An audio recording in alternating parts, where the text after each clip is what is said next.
शांति। आज 13 जुलाई 2022 की बाबा की साकार मुरली है।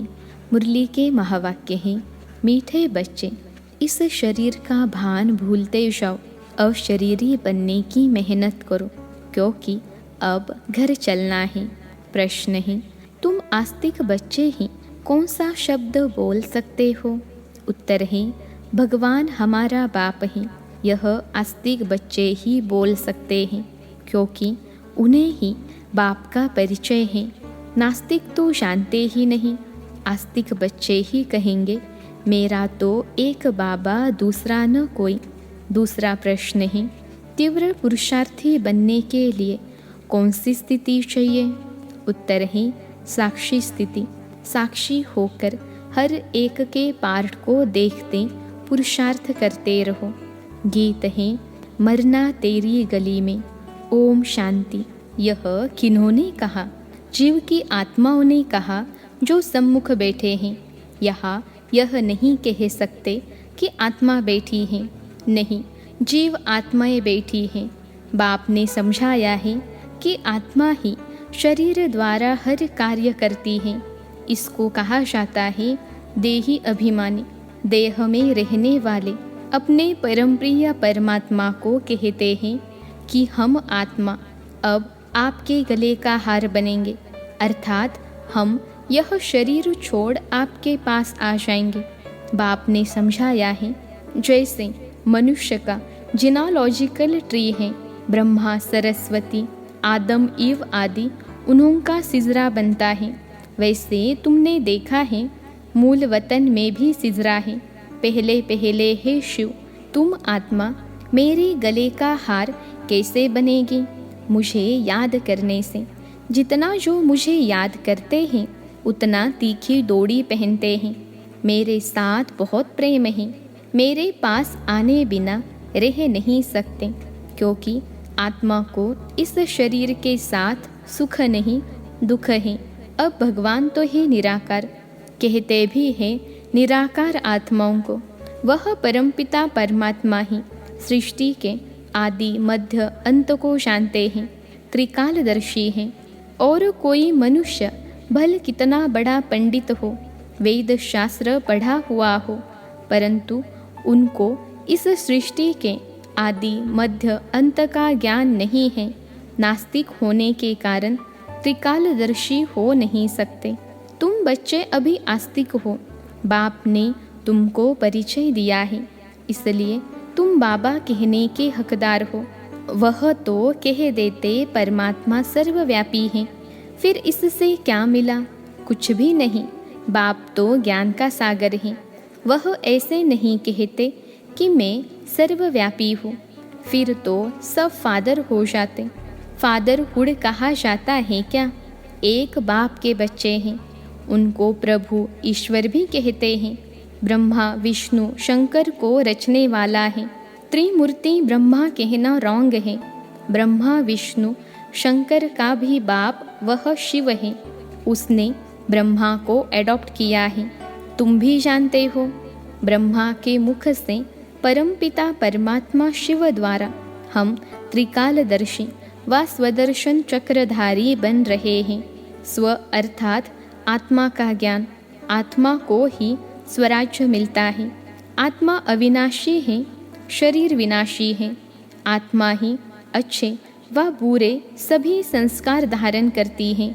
तुम जानते हो, हम आत्मा अभी तमो प्रधान है। कहा भी जाता है पतित आत्मा व पावन आत्मा। शरीर का नाम नहीं लिया जाता है। पुण्य आत्मा, महान आत्मा, आत्मा की ही महिमा की जाती है। आत्मा परमपिता परमात्मा बाप से बैठ सुनती है। दुनिया से कोई को पता नहीं कि बाप ऐसे बैठ बच्चों को पढ़ाते हैं। अभी तुम समझते हो कि हम बाप के बने हैं। बाप से हमको वर्षा लेना है, दूसरे से हमारा कोई काम नहीं। आत्मा कहती है, मेरा तो एक शिव बाबा, दूसरा न कोई। स्टूडेंट समझेंगे, मेरा तो एक टीचर, तुम्हारा एक ही बाप शिक्षक है। वह पतित पावन बाप है। सभी आत्माओं का कनेक्शन उस बाप शिक्षक से ही है। भल कोई ब्राह्मणी पढ़ाती है, परंतु वह भी मुझ बाप से ही पढ़ी हुई है। बाप कहते हैं, तुम मुझे याद करो, न कि ब्राह्मणी को। अब तुम बच्चे मुझ बाप को जान गए हो, पहचान गए हो। अब तुम आस्तिक बने हो। जो नहीं जानते वह है नास्तिक। निधन के बाप का नाम, रूप, देश, काल क्या है, कुछ भी नहीं जानते। कह देते उसका कोई नाम रूप नहीं है। अब तुम जानते हो ज़रूर उनका नाम है शु। वह अपना शरीर तो धारण करते नहीं, इसलिए उनका नाम कभी बदल नहीं सकता। तुम जानते हो हमारे 84 जन्मों का नाम रूप बदलता जाता है। उनका नाम तो है ही शिव। जैसे आत्मा का रूप है, वैसे परमात्मा का भी रूप है। ऐसे नहीं कि परमात्मा कोई अखंड ज्योति बहुत बड़ा है। बाप कहते हैं जैसे आत्मा स्टार मिसल है, वैसे मैं भी हूँ, परंतु मेरे में ज्ञान है, इसलिए मेरी महिमा है। सतचित आनंद स्वरूप ज्ञान का सागर है, चैतन्यता है, तब तो ज्ञान सुनाते हैं। वह है चैतन्य बीज रूप। वह जड़ बीज तो कुछ सुना न सके, मनुष्य ही जानते हैं। जैसे बाप की बुद्धि में सारी मनुष्य सृष्टि का झाड़ है, वैसे तुम्हारी बुद्धि में है। कितना वैरायटी है, एक का भी फीचर न मिले दूसरे से। हर एक का फीचर अलग अलग है, हर एक का अपना अपना पार्ट है। बाप समझाते हैं कितना बड़ा बेहद का नाटक है, कितने वैरायटी फीचर्स हैं। सभी इस ड्रामा में एक्टर्स हैं। जबकि यह ड्रामा अविनाशी है, तो कोई भी एक्टर बदली नहीं हो सकता। तुमको मालूम पड़ा है कि हमारे 84 जन्मों के 84 नाम पड़ते हैं। अभी नाम भी पूरे हुए तो वर्ण भी पूरे हुए। अब फिर रिपीट होगा, अर्थात गीता एपिसोड रिपीट हो रहा है। पहले पहले श्रीमत भगवान की गाई हुई है, परंतु भगवान को भूल गए हैं। शिव बाबा की जयंती हो तब तो कृष्ण की हो। ऐसे थोड़े ही कि बाप की जयंती ही गुम हो जाए और बच्चे की जयंती हो जाए। तुम बच्चों को समझाया जाता है कि लक्ष्मी नारायण विश्व के मालिक थे। उन्होंने यह वर्षा कैसे पाया? परमपिता परमात्मा से। परमपिता परमात्मा ही राजयोग सिखलाते हैं। कब? बाप कहते हैं, मैं कल्प कल्प कल्प के संगम युग पर आता हूँ, जबकि आसुरी राज्य का विनाश, देवी राज्य की स्थापना होती है। जो आस्तिक बने हैं उन्हों को वर्षा मिल रहा है, नास्तिक को वर्षा मिल न सके। बाप आए हैं सबको दुख से मुक्त करते हैं। अब यह सुख धाम में जाते हैं, तब और बाकी आत्माएं हिसाब किताब चुकतू कर वापिस चली जाती हैं। निराकार बाप सर्व आत्माओं को घर ले जाने के लिए आए हैं। ले जाने वाले को महाकाल, कालों का काल कहा जाता है। कालों का काल महाकाल का भी मंदिर है। महाकाल शिव है व सोमनाथ, रुद्र कहो। सम्मुख कहते हैं, मैं सभी आत्माओं का गाइड हूँ, सभी को साथ ले जाऊंगा। बाप कहते हैं, तुमको इस रावण के राज्य से लिबरेट करता हूँ। यह है रावण राज्य। अब रावण राज्य मुर्दाबाद हो, राम राज्य जिंदाबाद होना है। राम राज्य चाहते तो सब है ना, तो ज़रूर रावण के राज्य का विनाश चाहिए। बाप समझाते हैं, अब यह पुरानी दुनिया ही खत्म होनी है। आदि सनातन देवी देवता धर्म को बिल्कुल ही भूल गए हैं। यह वही गीता एपिसोड चल रहा है। यादव कौरव भी बरोबर हैं। यादव वही यूरोपवासी हैं। मुसल इन्वेंट करने वाले हैं। यह भी लिखा है, इंटरनेशनल लड़ाई में सब खत्म होंगे। कोई अपने आदि सनातन देवी देवता धर्म को नहीं जानते। गाया भी जाता है, रिलीजन इज़ माइंड। रिलीजियस आदमी को अच्छा माना जाता है, रिलीजियस को बुरा माना जाता है। तुम जानते हो भारत रिलीजियस था, आदि सनातन देवी देवता धर्म था। अभी भारत इरिलीजियस बना है, अपने धर्म को छोड़ दिया। यह ड्रामा अनुसार ऐसे छोड़ना ही है। वहाँ तो महाराजा महारानी का राज्य चलता है, वजीर आदि वहाँ होते ही नहीं, कायदा नहीं। जब पतित बनते हैं तब वजीर आदि की दरकार रहती है। अभी तो एक एक राजधानी को कितनी वजीर यानी मंत्री हैं, एक की मत न मिले दूसरे से, कितना मतभेद में आते रहते हैं। अभी तुम बच्चे जानते हो कि बाबा हमको पढ़ा रहे हैं मनुष्य से देवता बनाने। बाप कहते हैं सभी अपने को आत्मा समझो, देह के इन सब संबंधों को भूल जाओ, एकदम बेघर बन गए। सब कुछ दे दिया, शरीर भी दे दिया, बाकी क्या रहा? कुछ भी नहीं। परमपिता परमात्मा कहते हैं मैं आत्माओं से बात करता हूँ, आत्माओं को ले जाना है। इस शरीर के भान को भूलते जाओ, इसमें ही मेहनत है। बाप कहते हैं मीठे बच्चों, सारा कल्प तुम देही अभिमानी रहे हो, लौकिक बाप को ही याद किया है। अब देही अभिमानी बन मेरे को याद करो, मेरी याद से ही बल मिलेगा। हे बच्चे, हे आत्माएं, मामेकम याद करो, दूसरा न कोई। भूले चुके भी और कोई को याद नहीं करना है। तुम यह प्रतिज्ञा करते हो बाबा मेरे तो आप एक ही हो, हम आत्मा हैं, आप परमात्मा हो। आपने बतलाया है आत्मा हमारे बच्चे हो। अब रावण के दुख से तुमको लिबरेट कर वापिस ले जाने आया हूँ। अब बच्चों को धीरज धरना है। जब राजधानी स्थापन हो जाएगी तो फिर यह महाभारी महाभारत की लड़ाई लगेगी, तब ही कलयुग बदल सतयुग हो सकता। तो मैं कालों का काल ठहराना, मैं बाप भी हूँ तो शिक्षक भी हूँ, पतित पावन भी हूँ, फिर मैं महाकाल भी हूँ। कहाँ ले जाऊँगा? मीठे बच्चे, मुक्ति धाम में ले जाऊँगा।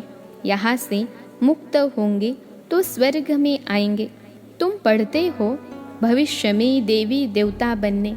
अब तुम ब्राह्मण ईश्वरीय संतान हो। सब कहते हैं हम ब्राह्मण ईश्वरीय संतान हैं, ब्रह्मा की औलाद भाई बहन हैं, विकार में जा नहीं सकते। हम ईश्वरीय पोत्रे पोत्रियाँ हैं, उनसे हम वर्षा ले रहे हैं। जितना जो पुरुषार्थ करेंगे उतना पद पाएंगे। कल्प कल्प पुरुषार्थ किया होगा तो अब तुम पुरुषार्थ करने लग पड़ेंगे। इसमें साक्षी रहने का अभ्यास चाहिए। साक्षी होकर देखो हर एक कितना पुरुषार्थ करते हैं, कहाँ तक फॉलो करते हैं। कोई के नाम रूप में नहीं अटकना है, सिवाय बाप की और कोई याद न आए। बाबा कहते हैं बच्चे मैं तुम्हें राजयोग सिखलाए पावन बनाकर साथ ले जाऊंगा। अभी तुम समझते हो बरोबर कल्प कल्प हमको बाप से शिक्षा मिलती है ड्रामा अनुसार। तुम द्रौपदियाँ हो, यह कोई सुख का राज्य नहीं है, इस पर कहानी भी बनाई हुई है। अब बाप तो रियलिटी में समझाते हैं। तुम अब बाप से वर्षा ले रहे हो, सबको दुबन यानी दलदल से निकालते हो। सब काम चिता पर बैठ जल मरे हैं, तुम्हारे सिर पर तो ज्ञान की वर्षा हो रही है। बाप कहते हैं यह मेरे बच्चे जलकर खाक हो गए हैं, मैं आया हूँ सबको लिबरेट कर साथ ले जाऊंगा। मनुष्यों को यह पता नहीं। अब तुम घोर अंधियारे से निकल आए हो। अब बाप कहते हैं मुझे याद करो, घर को याद करो। तुम आत्माएं घर को भूल गई हो। गाते भी हैं मूल वतन सूक्ष्म वतन। मूल वतन में सभी आत्माएं रहती हैं। आत्मा क्या है, परमात्मा क्या है, मूल वतन क्या है, कुछ भी नहीं जानते। वह तो आत्मा सो परमात्मा के है, सब खेल ही खलास कर देते हैं। बाबा कहते हैं यह भी ड्रामा में नोंद है। इस समय जो भी होता है, जो सेकंड बीतता, वह ड्रामा फिर से रिपीट होता है। बाप बैठ पढ़ाते हैं। यह रिपीटेशन का राज भी बाप ने समझाया है। ऐसे नहीं कि ड्रामा में जो मेरा भाग्य होगा वह मिलेगा। ड्रामा अनुसार एक्ट चलती है तो हम पुरुषार्थ क्या करें, ऐसा समझने वाले भी हैं। परंतु नहीं, पुरुषार्थ तो करना है ना। बाप आए ही है पुरुषार्थ कराने। तुम बच्चों को पूरा पुरुषार्थ करना है। साक्षी हो, देखना भी है कौन तीव्र पुरुषार्थ करते हैं, कौन अच्छा पद पा सकेंगे। बाप द्वारा कौन पूरा वर्षा लेते हैं। साक्षी हो, पुरुषार्थ करना और कराना है, और साक्षी हो देखना है कि यह कितनी सर्विस करते हैं, कितनों को आप समान बनाते हैं। बाप का परिचय देते हैं। औरों के पुरुषार्थ को देख खुद भी तीव्र पुरुषार्थ करना है। अच्छा, मीठे मीठे सिखिलते बच्चों प्रति माता पिता बाप दादा का याद प्यार और गुड मॉर्निंग। रूहानी बाप की रूहानी बच्चों को नमस्ते। हम रूहानी बच्चों की सिखिलते रूहानी माता पिता बाप दादा को याद प्यार, गुड मॉर्निंग और नमस्ते बाबा नमस्ते। धारणा के लिए मुख्य सार पहली पॉइंट है देह और देह के संबंधों को भूल पूरा बेघर बनना है। मेरा कुछ नहीं, देही अभिमानी रहने की मेहनत करनी है। किसी के नाम रूप में नहीं अटकना है। दूसरी पॉइंट है ड्रामा में होगा तो पुरुषार्थ कर लेंगे, ऐसा सोचकर पुरुषार्थहीन नहीं बनना है। साक्षी हो, दूसरों के पुरुषार्थों को देखते तीव्र पुरुषार्थी बनना है। आज का वरदान है स्मृति स्वरूप के वरदान द्वारा सदा शक्तिशाली स्थिति का अनुभव करने वाले सहज पुरुषार्थी भव। स्मृति स्वरूप के वरदान द्वारा सदा शक्तिशाली स्थिति का अनुभव करने वाले सहज पुरुषार्थी भव। विश्लेषण है सदा शक्तिशाली विजयी वही रह सकते हैं जो स्मृति स्वरूप हैं। उन्हें ही सहज पुरुषार्थी कहा जाता है। वे हर परिस्थिति में सदा अचल रहते हैं। भल कुछ भी हो जाए, परिस्थिति रूपी बड़े से बड़ा पहाड़ भी आ जाए, संस्कार टक्कर खाने के बादल भी आ जाए, प्रकृति भी पेपर ले, लेकिन अंगद समान मन बुद्धि रूपी पाव को हिलने नहीं देते। बीती की हलचल को भी स्मृति में लाने के बजाय फुल स्टॉप लगा देते हैं। उनके पास कभी अलबेलापन नहीं आ सकता। आज का स्लोगन है ज्ञान की पराकाष्ठा पर पहुंचना है तो गुप्त रूप से पुरुषार्थ करो। ज्ञान की पराकाष्ठा पर पहुंचना है तो गुप्त रूप से पुरुषार्थ करो। अच्छा, ओम शांति।